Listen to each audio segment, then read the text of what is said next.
రేస్లోకి ఎందుకు వచ్చారు, ఎందుకు వైదొలిగారు? ఫార్ములా ఈ కేసులో ఏస్ నెక్స్ట్ జెన్ డైరెక్టర్ పైన ఏసీబీ ప్రశ్నల వర్షం. గత అనుభవం లేకున్నా ఒప్పందం కుదుర్చుకోవడానికి కారణాలపైన ఆరా. ఏసీబీ విచారణ చేస్తున్నది, ఇంకొక వైపున ఈడీ విచారిస్తున్నది. A1గా ఉన్న కేటీఆర్, A2గా ఉన్న అరవింద్ కుమార్, A3గా ఉన్న బిఎల్ఎన్ రెడ్డి, వీళ్ళందరినీ విచారించడం జరిగింది. ఇటు ఏసీబీ, అటు ఈడీ. ఇంకొక వైపున ఎవరితో అయితే 9, 10, 11, 12 సీజన్లకి త్రైపాక్షిక ఒప్పందం చేసుకున్నారో, ఒకటి ఎఫ్ఈఓ బ్రిటన్కి చెందిన కంపెనీ, రెండోది హెచ్ఎండిఏ రాష్ట్ర ప్రభుత్వం, మూడోది ఏస్ నెక్స్ట్ జెన్ అనే కంపెనీ. ఈ మూడింటి మధ్య త్రైపాక్షిక ఒప్పందం జరిగింది. 10 కోట్ల రూపాయలేమో 11 కోట్లేమో హెచ్ఎండిఏ ఖర్చు పెట్టింది. 110 కోట్లు ఈ ఏస్ నెక్స్ట్ జెన్ అనే కంపెనీ ఖర్చు పెట్టింది. ఎప్పుడు 9th సీజన్ కోసం.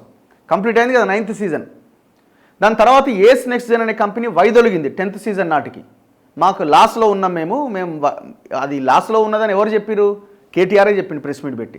వాళ్ళు 110 కోట్లు పెట్టి వాళ్ళు లాస్ అయినామని వాళ్ళు వెళ్ళిపోతే మేము ఎఫ్ఈఓతో డైరెక్ట్గా ఒప్పందం చేసుకున్నాం. అందుకే 46 కోట్లు ప్లస్ పెనాల్టీ 55 కోట్లు మొత్తం పెట్టాల్సి వచ్చింది అని.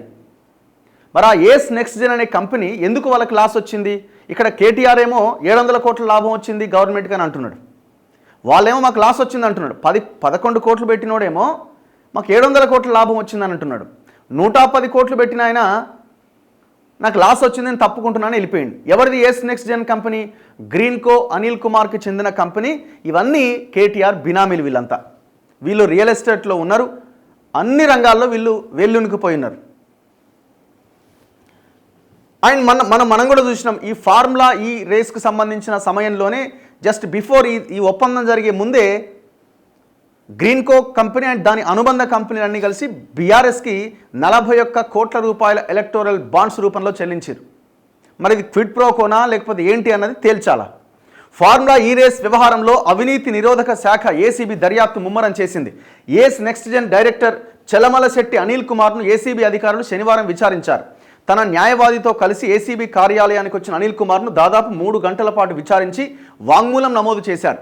ఈ కేసులో ప్రధాన నిందితుడైన మాజీ మంత్రి కేటీఆర్తో పాటు సీనియర్ ఐఏఎస్ అధికారి అరవింద్ కుమార్, హెచ్ఎండిఏ విశ్రాంత చీఫ్ ఇంజనీర్ బిఎల్ఎన్ రెడ్డిలను ఇప్పటికే విచారించారు. ఈ ముగ్గురి వాంగ్మూలాల ఆధారంగా అనిల్ కుమార్ను విచారించారు.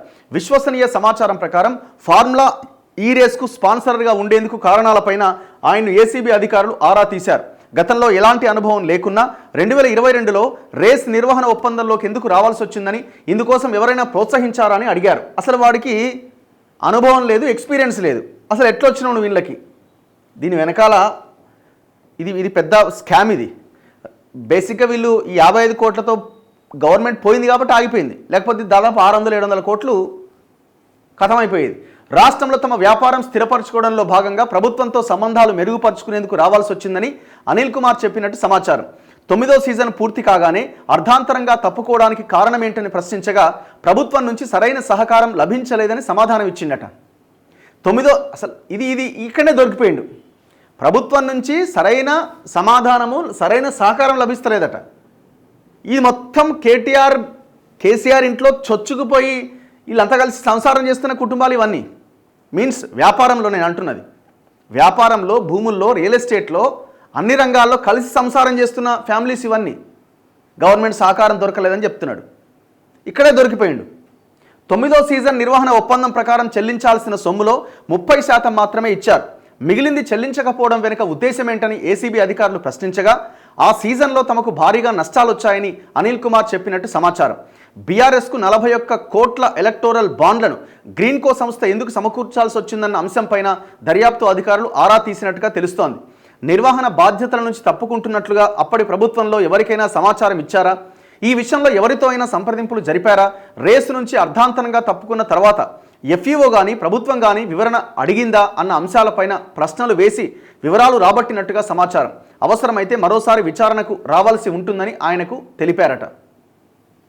3వసారికి హాజరు ఆలస్యంగా రాక. ఫార్ములా ఈ రేస్ వ్యవహారంలో ఉల్లంఘనలకు సంబంధించిన కేసులో 3 నిందితుల వాంగ్మూలాలు నమోదు చేసిన అనంతరం ఏస్ నెక్స్ట్ జెన్కు ఏసీబీ నోటీసులు ఇచ్చింది. తొలుత ఈ నెల 15వ తేదీనే రావాలని సూచించింది. అయితే గడువు కావాలని కోరడంతో 16వ తేదీన రావాలని చెప్పింది. అయినా మరింత గడువు కోరిండట. 3వ విడతగా శనివారం హాజరు కావాలని స్పష్టం చేసింది. ఈ క్రమంలో శనివారం ఉదయం నుంచే ఏసీబీ కార్యాలయం వద్ద పోలీసులను మోహరించారు. ఉదయం 10 గంటల సమయంలో ఏస్ నెక్స్ట్ జెన్ ప్రతినిధులు వస్తారని భావించినా ఢిల్లీ నుంచి రావాల్సిన విమానం ఆలస్యంగా రావడంతో సమయానికి రాలేకపోతున్నట్లు ఏసీబీ అధికారులకు అనిల్ కుమార్ సమాచారం పంపించిండు. మధ్యాహ్నం 2:40 తన న్యాయవాదులతో కలిసి ఏసీబీ కార్యాలయానికి చేరుకున్నారు. విచారణ అనంతరం 5:30 సమయంలో తిరిగి వెళ్ళిపోయిందట. ఇది పరిస్థితి. ఇందులో మరి విచారణ ఎంతవరకు వస్తుంది, ఏం తేలుస్తారన్నది చూడాలి. ఒకవైపున ఏసీబీ, ఇంకొక వైపున ఈడీ విచారణ చేస్తూ ఉన్నారు.